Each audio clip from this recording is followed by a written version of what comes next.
देखिए, मैं जिस दिन से सत्र चला है कोशिश कर रहा हूं कि बेरोजगार युवाओं का दर्द जो है वो पार्लियामेंट में उस पर चर्चा हो। आज भी प्रश्नकाल नहीं चल पाया। ये ऐसा नहीं कि सिर्फ विपक्ष की वजह से नहीं चल पाया, सत्ता में बैठे लोग भी नहीं चाहते कि गवर्नमेंट को सवालों का जवाब देना पड़े। आज आप हालात देख रहे हैं, युवा कई परेशानियों से गुजर रहा है। पहले शिक्षा का बाजारीकरण, जो महंगी शिक्षा हो गई है, 50% जो एजुकेशन सेक्टर है वो प्राइवेट के लगभग हो गया है। तो अमीर के बच्चे तो पढ़ पा रहे हैं, गरीब के बच्चे नहीं पढ़ पा रहे हैं। उसके बाद भर्ती प्रक्रिया में जिस तरह की खामियां है वो भी किससे छिपी हुई नहीं। पहले तो भर्तियां नहीं आती, भर्ती आ भी जाती है तो पेपर लीक हो जाता है। फिर उसमें को एक भर्ती जो शुरू होती है उस 1.5 से 5 साल तक वो भर्ती प्रक्रिया चलती रहती है। ऐसे में नौजवानों का दम घुट रहा है। और इस देश का युवा, जो इस देश की रीढ़ है, अगर वो कमजोर पड़ जाएगा, वो अपने पैरों पर नहीं खड़ा हो, तो देश कैसे आगे बढ़ेगा। इसलिए मैं कह रहा हूं कि सरकारों ने जो तानाशाही करके नौजवानों का दम घोटने काम किया, उनके सपनों को कुचलने का काम किया, वो तानाशाही बंद होनी चाहिए। और नौजवान, बेरोजगार नौजवानों का दर्द है वो सरकार को सुनना चाहिए। कब मिलेगी नौकरी? 40, 35, 36 साल की उम्र में जाके नौकरी मिल रही है, 32, 34 साल में।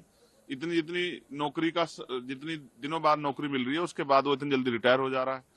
तो ऐसे में तो जो है नौजवान अपने पैरों पे नहीं खड़ा हो पाएगा तो ये देश तरक्की कैसे करेगा। इसलिए नौजवानों के दर्द के लिए आज मैं, क्योंकि सदन नहीं चल रहा है, तो सदन के बाहर ये तख्ती लेके खड़ा हूं कि नौजवान युवाओं का दर्द समझा जाए।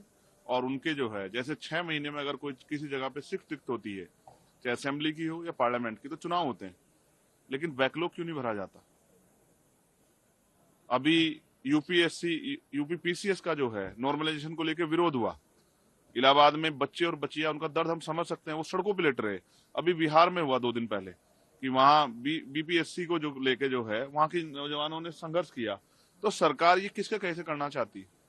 नॉर्मलाइजेशन हो या और कोई प्रक्रिया हो जिससे युवा नाराज हैं, जो युवाओं के हित में नहीं है। 1 नेशन 1 इलेक्शन की बात करने वाली सरकार 1 टाइम पेपर क्यों नहीं करा पा रही है?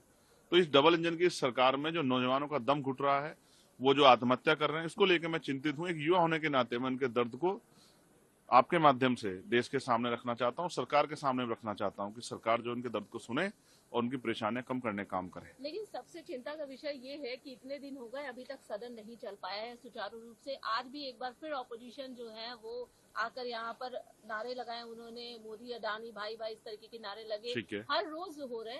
सवाल ये भी है कि वह पक्ष और विपक्ष दोनों की जिम्मेदारी बनती है नैतिक कि वो सदन को चलाए। आपने कहा कि यहाँ नारे लगे, यहाँ सदन नहीं चलता है, लेकिन अंदर भी तो हंगामा हो रहा। मैं फिर आपसे कहूंगा, मैंने तो देखा है, मैं कह रहा हूँ ना, सिर्फ विपक्ष जिम्मेदार नहीं। अगर स्पीकर साहब चाहें तो सदन चल सकता है। और कितनी देर विपक्ष हल्ला करेगा? विपक्ष वॉकआउट करके बाहर चला आएगा। लेकिन मैं कहता हूं मिले जुले तौर पे सदन नहीं चला जा रहा। ये दोनों की नैतिक जिम्मेदारी सदन चले। इसमें मैं जिस क्षेत्र से आता हूं उस क्षेत्र की डिमांड्स रखनी है मुझे, उस क्षेत्र के सवाल उठाने हैं। रोज मौके आते हैं, सदन ना चलने के कारण चले जाते हैं। नगीना के लोग परेशान है, वहां का नौजवान, वहां के किसान, वहां की महिलाएं। आज जो है, जो फर्स्ट क्वेश्चन था वो मानव और पशु के संघर्ष पे था। मैंने इस पर सप्लीमेंट्री लगाई थी कि मेरे यहाँ गुलदारों से बहुत लोगों की जान गई है। उत्तर प्रदेश में भेड़ियों ने बहुत सारे लोगों की जान ली है। तो उस पर सरकार से जवाब मांगना था, लेकिन सदन नहीं चला। तो क्या करूं, किसको दोष दूं? मैं समझता हूं कि दोष देने से कुछ फर्क पड़ेगा। हमें अपनी ड्यूटी करनी, इसलिए हम तख्ती लेकर खड़े हैं कि जो काम अंदर नहीं हो पाया वो बाहर आपके जरिए उसके बाद जो है सरकार तक और देशवासी तक पहुंचे।